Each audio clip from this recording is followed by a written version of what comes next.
अपनी professional practice में 6 साल का बच्चा देखता हूँ, 9 साल का बच्चा देखता हूँ, 10 साल का बच्चा देखता हूँ, 15 साल का बच्चा देखता हूँ एंड ये रियलाइज करता हूँ कि पिछले कई सालों से पेरेंट्स ने कंसिस्टेंट एफर्ट्स किए हैं। यानी वो सुबह शाम दिन रात अपने एफर्ट्स कर रहे हैं, कभी थेरेपी सेंटर्स में ले जा रहे हैं, कभी होम ट्रेनिंग प्लान्स लेकर के प्रैक्टिस कर रहे हैं और पूरा एक शेड्यूल बनाया है, कई कई घंटे प्रैक्टिस करने की कोशिश करते हैं और उनको रिजल्ट नहीं मिले तो ये बहुत फ्रस्ट्रेटिंग होता है एज ए प्रोफेशनल। तो आज हम ये डिस्कस करने की कोशिश करेंगे कि आपको किस तरीके से आगे मूव करना चाहिए, क्या आपकी प्रॉब्लम सॉल्विंग टेक्निक्स होनी चाहिए जिससे कि आपको पता चले कि इस पर्टिकुलर थेरेपी या थेरेपी सेंटर के साथ हमें कितना मूव करना है, कितना हम लोगों को आगे बढ़ना है, क्या फिर हम सिर्फ टाइम ही पास करते रहें या टाइम किल करते रहें या प्रॉपरली अलाइन करके अपनी चीजों को आगे बढ़ें और रिकग्नाइज करें कि प्रॉब्लम्स कहाँ कहाँ हैं ताकि हम लोग उन प्रॉब्लम्स को सॉल्व करके आगे जा सकें। तो चैनल को सब्सक्राइब कीजिए, लाइक कीजिए, शेयर कीजिए, पूरी दुनिया में फैला दीजिए। मुझसे कंसल्ट करने के लिए 8168790299 डायल कर सकते हैं, +91 जरूर लगाएं अगर आप इंडिया के बाहर से कॉल कर रहे हैं। तो चलिए बात करते हैं कि फेलियर्स की कौन कौन से रीजंस हो सकते हैं। सबसे पहला रीजन ये होता है कि जब हम बच्चे की करेक्ट एज में चीजों को नहीं कर पाते हैं, यानी 2 साल 2.5 साल 3 साल हम लोग कोशिश नहीं करते हैं। कई बार अभी आज सुबह भी मुझे ऑफलाइन एक केस मिला जिसमें बच्चा ऑलरेडी 8 साल का हो चुका है। एक केस मैंने ऑनलाइन देखा जिसमें बच्चा ऑलरेडी 6 साल प्लस हो चुका है और अभी एक केस ऑनलाइन मैंने और देखा जिसमें बच्चा 14 साल का है। यानी पिछले 1 घंटे में जिन 3 केसेस की मैं बात कर रहा हूँ उन सारे केसेस में मुझे ऐसा लगा कि एज वो ज्यादा हो गई है। उसमें रीजंस क्या थे कि यार वो फला डॉक्टर ने बताया कि तुम जैसे जैसे बच्चा बड़ा होगा सब चीजें ठीक हो जाएंगी।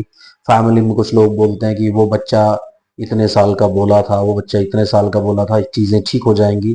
तो हम उन बिलीफ्स पे या उन रॉन्ग नोशंस के ऊपर उनको फॉलो करते हुए हम आगे बढ़ते रहे, हमने टाइमली एक्शन नहीं लिए। सबसे पहला रीजन ये हो सकता है फेलियर का कि आपने टाइमली एक्शन नहीं लिया। नंबर 2, हम ब्लाइंडली कुछ चीजों के पीछे चलते चले गए। जैसे थेरेपी सेंटर जा रहे हैं, 2 साल 3 साल 4 साल जा रहे हैं, we are not asking the question from our self कि हम इसको ठीक करना चाहते हैं, हम इसको इंप्रूव करना चाहते हैं। समटाइम्स हमारी स्ट्रेटेजी ये होती है कि यार बच्चा कुछ इंप्रूव कर गया है, लेकिन आप वॉल्यूम भी देखिए। अगर आपने 3 साल की उम्र में थेरेपी सेंटर जाना शुरू किया था और 5 साल का बच्चा ऑलरेडी हो चुका है, 5.5 साल का बच्चा ऑलरेडी हो चुका है, अब तक वो पूरी तरह ठीक हो जाना चाहिए था। लेकिन अगर वो ठीक नहीं हुआ, question, ask a question to yourself कि अभी कितना टाइम आप इसमें और बर्दाश्त करेंगे।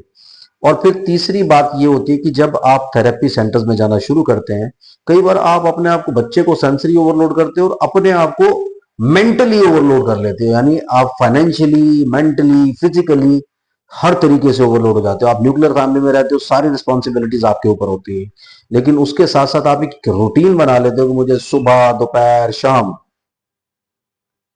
प्रैक्टिस भी करनी है, उसके साथ साथ मुझे इतने बजे थेरेपी सेंटर भी जाना है, सबके ब्रेकफास्ट लंच डिनर भी बनाने हैं। तो ये सारे के सारे रीजंस ये होते हैं कि आप इतना बड़ा बर्डन अपने सर पे डाल लेते हो। उससे क्या प्रॉब्लम होती है? उससे प्रॉब्लम ये होती है कि फैमिली में भी झगड़े होने शुरू हो जाते हैं, इरिटेबिलिटी शुरू हो जाती है प्रॉपरली, क्योंकि एनर्जी नहीं होती, आपको रेस्ट का टाइम नहीं मिलता। तो मेंटली जब आप रेस्ट नहीं करेंगे तो बहुत प्रॉब्लम, फाइनेंशियल इश्यूज भी हैंडल नहीं होते, उसमें भी प्रॉब्लम्स। तो ये जब सारी की सारी चीजें इकट्ठे आती है ना, वो आप लोगों को बहुत परेशान करती है। इसलिए आप थोड़ा सा कोशिश करके अपने आप को ऑर्गेनाइज करके आगे बढ़े। जब ऑर्गेनाइज करके आगे बढ़ेंगे तो इन प्रॉब्लम्स में नहीं आप पड़ेंगे। उसके बाद क्या होता है कि जब आप ये डिसाइड नहीं कर पाते, यानी आपका जो आप डबल माइंड के साथ चलते हो, मैं अब थेरेपी को स्विच करूं कि नहीं करूं, यानी मुझे किसी और के पास जाना है कि नहीं जाना है।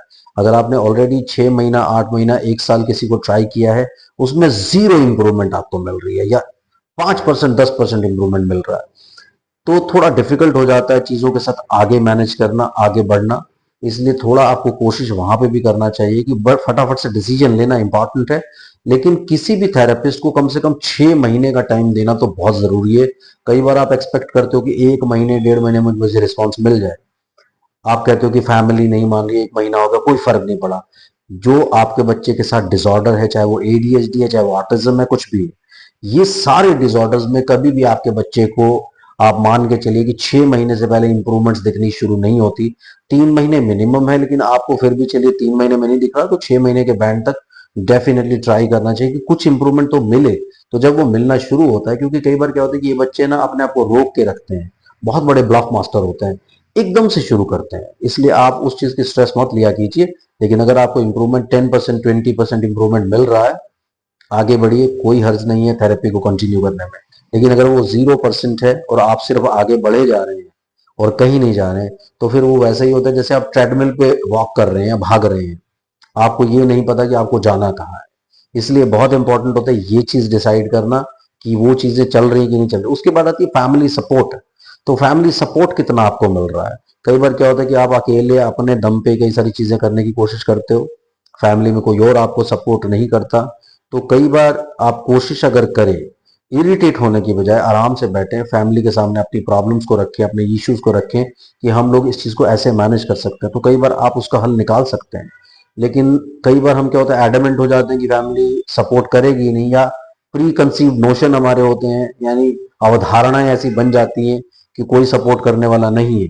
तो वो जब धारणा बना करके आप चलते हैं या प्री कंसीव नोशंस के साथ चलते हैं, तब फैमिली आपको कैसे सपोर्ट करेगी, तो ये देखना बहुत इंपॉर्टेंट होता है। उसके बाद क्या होता है कि इडियट सिंड्रोम के बारे में मैं अक्सर बात करता हूँ, internet derived information obstructing treatment. यानी इंटरनेट से आप फटाफट यूट्यूब देखते रहते हो, एक को देखते हो, दो के जब आप एक को फॉलो कर रहे हो तो मेरी हाथ जोड़ के विनती है कि आप उसको फॉलो करते रहो, आप उसी को देखो, उसी को समझो, कुछ टाइम उसी के साथ जुड़े रहो। लेकिन जब आप एक को देख करके दूसरे को, दूसरे को देख करके तीसरे को, तीसरे को देख के चौथे को उनकी बातें सुनते हैं, आप इन्फ्लुएंस होते हैं। कई ऐसे बेवकूफ लोग तो और दूसरे प्रोफेशनल का नाम भी उछालने लगते हैं अपने वीडियोस में, यानी नाम लेकर के उनकी बुराई करना शुरू करेंगे और आप उससे इन्फ्लुएंस हो जाएंगे। आप ये मानिए कि कोई भी ट्रू प्रोफेशनल किसी दूसरे प्रोफेशनल की पब्लिक प्लेटफॉर्म पे, या आप ये समझिए कि यूट्यूब के ऊपर बैठ करके नाम लेकर के कुछ नहीं बोलेगा अगर वो ट्रू प्रोफेशनल है। इसका मतलब ये कि वो फालतू के लोगों को इकट्ठा करना चाहता है जो बात सुन के, क्योंकि जो समझदार लोग होंगे वो इन्फ्लुएंस नहीं होंगे किसी की बात सुन के, वो अपनी अकल लगाने की कोशिश करेंगे। लेकिन जो बेवकूफ लोग होते हैं वो इन्फ्लुएंस हो जाते हैं। अब वो इन्फ्लुएंस होने की वजह उनको क्या चाहिए, उनको तो कुछ बेवकूफ लोग ही चाहिए। तो वो बेवकूफ लोग जाकर के उनसे जुड़ते हैं, उसके बाद 6 महीना साल भर अपना पैसा बर्बाद करते हैं और फिर जमीन पे आते हैं।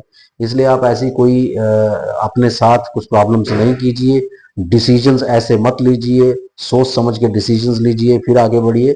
और ये देखने में आया कि थेरेपी सेंटर्स में जाने से ज्यादा अच्छा पेरेंट्स ट्रेनिंग प्लान्स लेकर के, पेरेंट्स इंक्लूजन के साथ, जो पेरेंट्स प्रैक्टिस करते हैं उनके बच्चे जल्दी ठीक होते हैं। इसलिए आप पेरेंट्स इंक्लूजन के साथ रखें। पेरेंट्स को इंक्लूजन का मतलब क्या है कि पेरेंट्स को थेरेपी में इंक्लूड किया जाता है। तो पेरेंट्स इंक्लूजन बहुत इंपॉर्टेंट है आज की डेट में। पेरेंट्स को थेरेपी टेक्निक्स बताना, पेरेंट्स से एक्सपेक्ट करना कि वो कुछ सेशन देके बच्चों को प्रैक्टिस करवाएंगे, लेकिन प्रैक्टिस का ओवर बर्डन नहीं होना चाहिए जैसे कुछ केसेस में हो जाता है। इसलिए आप अपने साथ अपने बच्चे को जोड़ करके, अपने थेरेपिस्ट को जोड़ करके एक टीम बना करके आगे बढ़े, जिससे कि वो आपको गाइड करता रहे और आप प्रैक्टिस करते रहें और सारी चीजें आपके सामने ठीक आए। तो ये कुछ रीजंस होते हैं जिसकी वजह से आप फेलियर में जाते हैं। और फिर कई बार डिसीजन अर्ली ना लेना, जैसे बच्चा 1.5 साल का है, 2.25 साल का है, 2 साल का है, 2.5 साल का, अभी छोटा है अभी हो जाएगा, अभी छोटा है अभी हो जाएगा, ये करते करते रहना, वो आप देखते रहिए। लेकिन प्रोफेशनल एडवाइस के साथ चल पड़ो ना। जब वो प्रोफेशनल एडवाइस के साथ चल पड़ोगे तो कल को आप कहीं फेलियर में नहीं जाओगे। तो ये फेलियर से बचने के लिए आपको इन सारी बातों को ध्यान से अमल करना जरूरी है। जब आप ये अमल करेंगे तब जाकर के आपके बच्चे बहुत जल्दी से ठीक होंगे। Thank you very much, keep commenting, bye bye.